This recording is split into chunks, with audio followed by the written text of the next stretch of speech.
નમસ્કાર વિદ્યાર્થી મિત્રો, વિદ્યાસેન્સ એજ્યુકેશનમાં આપનું સ્વાગત છે।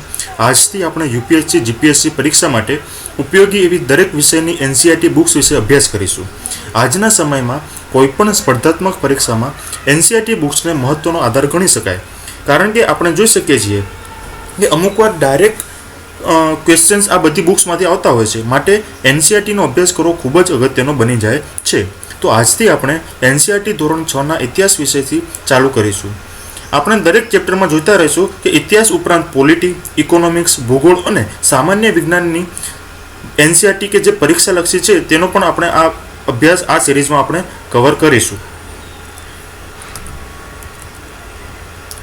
આ લેક્ચર ચાલુ કરતા પહેલાં આપણે જણાવી દઉં કે વિદ્યાસેન્સ એજ્યુકેશન દ્વારા પોલિટી માટે એમ લક્ષ્મીકાંત પુસ્તકની લેક્ચર સિરીઝ ઓલરેડી ચાલુ થઈ ચૂકી છે, જેમાં ચેપ્ટર વાઇઝ આપણે ગુજરાતીમાં લેક્ચર્સ અવેલેબલ છે। વધુ માહિતી મેળવવા માટે ચેનલને સબસ્ક્રાઇબ કરી લેવી, બેલ આઇકોનને દબાવી દો, જેથી નવા લેક્ચર્સની નોટિફિકેશન આપને મળતી રહે। તો ચાલો આપણે એનસીઈઆરટી ઇતિહાસ ધોરણ 6 પ્રથમ ચેપ્ટર જોઈએ।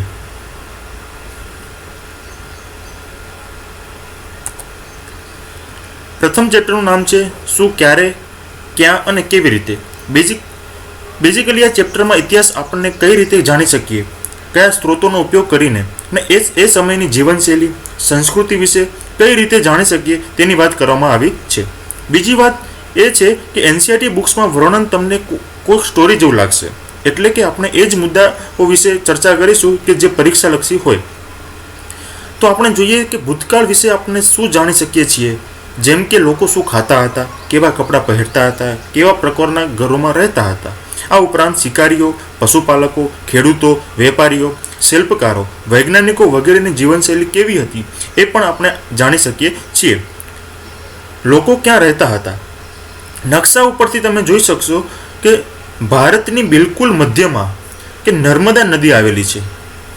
લાખો વર્ષ પહેલાં આ નદીને કિનારે રહેવાવાળા પ્રારંભિક લોકો કુશળ શિકારી અને સંગ્રાહકો હતા કે જે આસપાસના જંગલોની સંપદાથી પરિચિત હતા। જેઓ ભોજનમાં પાંદડા, ફળ અને અન્ય ઉત્પાદનોનો ઉપયોગ કરતા અને આ તથા જંગલી પ્રાણીઓનો શિકાર પણ કરતા હતા।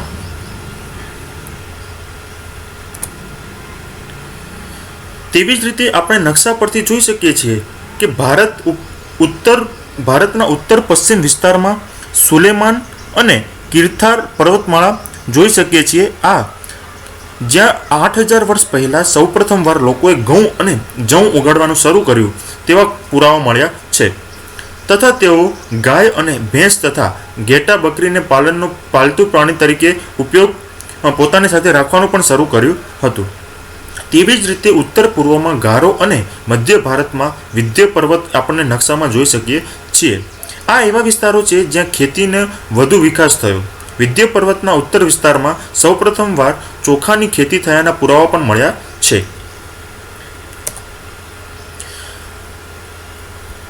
આપણે પરીક્ષામાં પણ આવો પ્રશ્ન પૂછાયો છે કે ઘઉં અને જવ પાક સંદર્ભમાં નીચેના પૈકી કયા વિધાનો સાચા છે।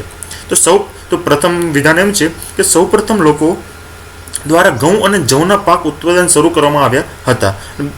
વિધાન 2 એવું છે કે આ બંને પાકની ખેતી સૌપ્રથમવાર હિમાલય અને વિંધ્ય પર્વતમાળામાં જોવા મળી હતી। તો આપણે હમણાં જ જોયું એ પ્રમાણે કે આ ઘઉં અને જવનું સૌપ્રથમ ખેતી એ સુલેમાન અને કિરથાર પર્વતમાં જોવા મળી હતી। તો માત્ર વિધાન એ જ સાચું રહેશે। હવે આપણે નકશામાં સિંધુ અને તેની સહાયક નદીઓ જોઈ શકીએ છીએ। લગભગ 4700 વર્ષ પહેલાં આ જ નદીઓના કિનારે કેટલાક નગરો વસ્યા, જે સિંધુ ઘાટી સભ્યતા તરીકે ઓળખીએ છે। તેવી જ રીતે ગંગા અને તેની સહાયક નદીઓના કિનારે આશરે 2500 વર્ષ પહેલાં નગરોનો વિકાસ થયો હશે। ગંગાની સહાયક નદી સોનનની આજુબાજુનો વિસ્તાર પ્રાચીન કાળમાં મગધ એટલે કે હાલના બિહાર નામથી ઓળખાય છે। આપણે સૌ જાણીએ છીએ કે મગધ એક શક્તિશાળી રાજ્ય હતું, જેમાં મૌર્ય અને ગુપ્ત સામ્રાજ્યનું વિશાળ શાસન હતું। ભારત ક્વેશ્ચન આવો પૂછાયો છે એક્ઝામમાં કે ભારત ઉપખંડના સંદર્ભમાં નીચેના પૈકી કયા વિધાનો સાચા છે। તો વિધાન 1, કેટલાક પ્રારંભિક નગરો 4700 વર્ષ અગાઉ સિંધુ નદી અને તેની સહાયક નદીઓના કિનારે વસ્યા હતા. અને વિધાન 2, 5000 વર્ષ પહેલા ગંગા અને તેની સહાયક નદી કિનારે શહેરો વસ્યા હતા. તો માત્ર જવાબ એ જ સાચો આવશે કે 4700 વર્ષ પહેલા સિંધુ અને તેની સહાયક નદીના કિનારે વસ્યા હતા, જ્યારે ગંગા નદીના 2500 વર્ષ પહેલા ગંગા નદી અને તેની સહાયક નદીના કિનારે વસ્યા હતા. તો માત્ર જવાબ એ જ સાચો રહેશે.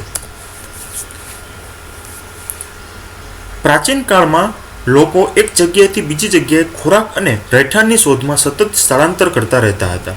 ક્યારેક હિમાલયના પર્વતોમાં, તો ક્યારેક રણ વિસ્તારમાં, કે નદી કિનારે અથવા સમુદ્ર કિનારે વસવાટ કરતા. સ્થળાંતરના મુખ્ય કારણો કુદરતી આપત્તિઓ, ખોરાકની શોધ અથવા બીજા રાજ્ય પર હુમલો કરવાની કોશિશ વગેરે રહ્યા હતા. તો બીજી બાજુ વેપારીઓ મૂલ્યવાન વસ્તુઓ એકથી બીજી જગ્યાએ વેચાણ માટે પણ લઈ જતા. ઉપરાંત ધાર્મિક ગુરુઓ અને પ્રવાસીઓ જ્ઞાન ઉપદેશ અને સાહસની ખોજમાં ફરતા હતા. આ બધાને લીધે ઇતિહાસના સ્ત્રોતોમાં વધારો થયો અને જ્ઞાનની વહેંચણી વધતા તેની સાચવણી અને આલેખનોમાં પણ વધારો થયો, જેથી આજ સુધી આપણને આ બધી જ ઇતિહાસની વાતો જાણી શકીએ છીએ.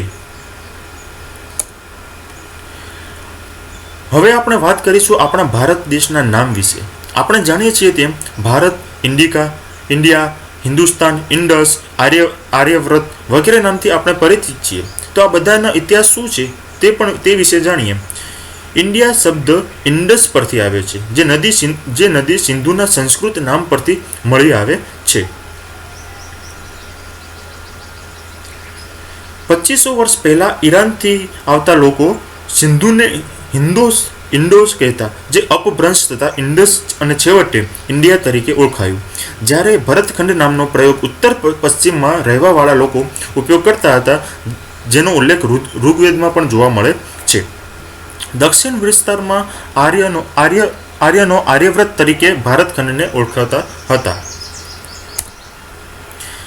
આનો પ્રશ્ન પણ પૂછાઈ ગયો છે કે ભારત ઉપખંડના નામ ઇન્ડિયાના સંદર્ભમાં નીચેના પૈકી કયા વિધાનો સાચા છે? તો વિધાન 1 એવું છે કે 2500 વર્ષ પહેલા ઈરાન અને યુનાનથી આવતા લોકો સિંધુને હિન્દોસ અથવા ઇન્ડોસ કહેતા હતા. જ્યારે વિધાન 2 એવું છે, જ્યારે ભરત નામનો પ્રયોગ ઉત્તર પશ્ચિમ રહેવાવાળા લોકો ઉપયોગ કરતા, જેનો ઉલ્લેખ ઋગ્વેદમાં પણ જોવા મળે છે. તો હમણાં જ આપણે જોયું એ પ્રમાણે કે વિધાન 1 અને બંને સાચા છે. તો જવાબ સી આવશે. હવે આપણે પ્રશ્ન થાય કે ભાઈ ભૂતકાળ અને પ્રાચીન સમય વિશે જાણી કઈ રીતે શકાય? તો એના માટે ચોક્કસ સ્ત્રોત અને તે સમયની વસ્તુ મળી આવે તો તેના આધારે કરવામાં આવે છે. જેમ કે પ્રાચીન સમયના પુસ્તકોમાં આલેખાયેલી પાંડુલિપિ પરથી કેટલીક બાબતો જાણી શકીએ છીએ. લેટિન ભાષામાં મેનુનો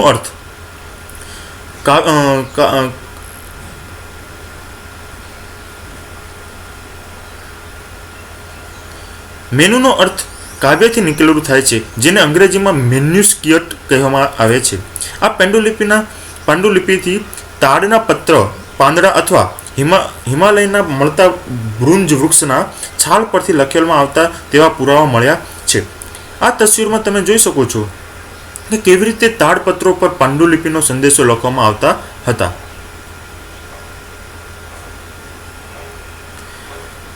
અત્યાર સુધી આપણે આવી ઘણી બધી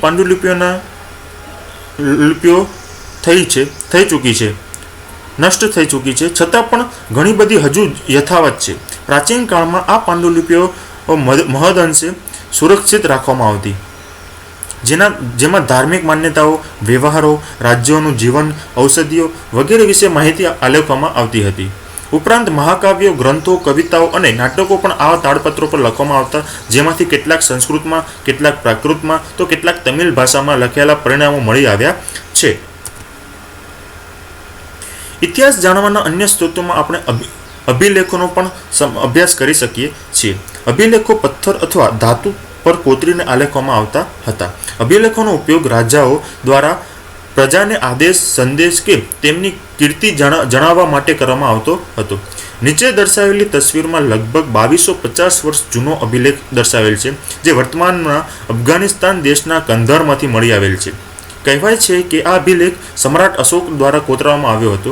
આ અભિલેખ યુનાની અને અરામેઇક ભાષામાં ભાષામાં લખાયેલો છે. આવી પ્રાચીન કાળની વસ્તુઓનું અધ્યયન કરનાર વ્યક્તિને પુરાતત્વવિદ તરીકે ઓળખવામાં આવે છે. પુરાતત્વવિદ જૂની ઇમારતોના અવશેષોને, ચિત્રો અને મૂર્તિઓનું અધ્યયન કરે છે. ઉપરાંત હથિયારો, ઓજારો, વાસણો, આભૂષણો અને સિક્કાઓની પ્રાપ્તિ માટે ખોદકામ પણ કરે છે. આ ઉપરાંત પ્રાણીઓ, પક્ષીઓ, માછલીઓ તથા તેમજ માનવ હાડપિંજરનું અધ્યયન ઇતિહાસકાળ વિશે ઘણી બધી માહિતી પૂરી પાડે છે.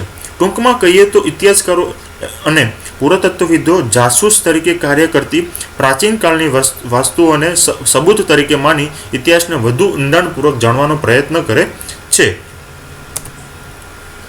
આજના સમયથીની જેમ પહેલાં પણ લોકો પોતાના સમુદાય સાથે વસવાટ કરતા હતા. દરેક સમૂહના રીતિરિવાજો, રહેણી કહેણી, સંસ્કૃતિ એકબીજાથી ભિન્ન હતા. દાખલા તરીકે આજના સમયે અંદમાન ટાપુ મોટા ભાગના લોકો માછલી, ફળ ફૂલ પર નભે છે, જ્યારે શહેરના લોકો અનાજ, માંસ વગેરે ગ્રહણ કરે છે. આ સિવાય એક ભેદ બીજો પણ છે, જેમ કે પ્રાચીન કાળમાં રાજા મહારાજા પોતાની કીર્તિ આલેખન સચોટ રીતે કરાવતા, જેથી તેની માહિતી આજે પણ આપણી પાસે ઉપલબ્ધ છે. જ્યારે સામાન્ય માણસ, વ્યાપારી, શિકારી વગેરેના લોકો કોઈ સબળ પુરાવા મળી શકતા નથી. હવે આપણે તારીખવારીના મહત્વ વિશે જાણીશું. હમણાં આપણે 2021માં જીવીએ છીએ. તેની ગણતરી ઈસાઈ ધર્મના પ્રવર્તક ઈસા માસિકના જન્મથી ચાલુ થયેલી માનવામાં આવે છે. એટલે કે 2012 એટલે કે ઈસુ કૃષ્ણના જન્મ પછી 2021 વર્ષ એમ. તેના પહેલાંની તારીખો ઈસવીસન પૂર્વ તરીકે ઓળખવામાં આવતી હતી. અંગ્રેજીમાં બીસી એટલે બિફોર ક્રાઇસ્ટ એટલે કે ઈસવીસન પૂર્વ તરીકે ઓળખાય છે. આપણે આગામી લેક્ચરમાં પ્રારંભિક માનવની શોધમાં જોઈશું. Thank you. લાઇક, શેર અને સબસ્ક્રાઇબ કરો અમારી ચેનલને.